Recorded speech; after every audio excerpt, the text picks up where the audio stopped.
Once again, this is Kuya Del and welcome to my vlogs guys. Samahan niyo ako at bisitahin natin itong aming lugar na kung saan ay binaha. Ayan o guys. Baha itong aming lugar. Ayan o.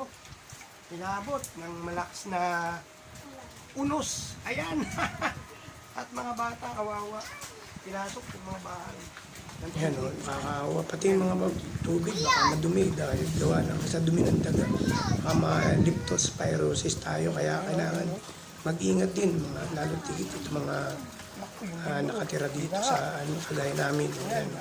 Kaya dapat mag-ingat din. Ayan. Baka madali ng leptospirosis, yung dumi ng daga. Kaya ayan. Ito. Kaya dapat maghugas din maayos ang paa. Whitey. Ayan, ito yung loob ng bahay Yung bahay namin. namin ibinaha Talaga namang grabe. sa lakas ng ulan. Wala kasi kami dito kaya ayun ang resulta. Lumubog. Buti na lang at may naiwan pa ritong Tapos kayong ampli. mga bata, ayan, na ibang bata, ayun, nasabi sa amin.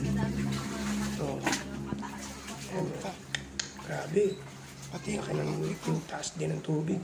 yung Buti speaker. yung ibang bigas na nasa container, naku, napasok ng tubig. Tapos, Yung ibang nasa sako naman nakataas na, hindi na, babat. hindi inabot. Tika nga, Ayan tika nga. guys. Talaga Grabe namang namang lakas ng grabe. ulan na to. Ano ba ulan to? Bakit biglaan? Ayan. Wala kasi kami rito guys.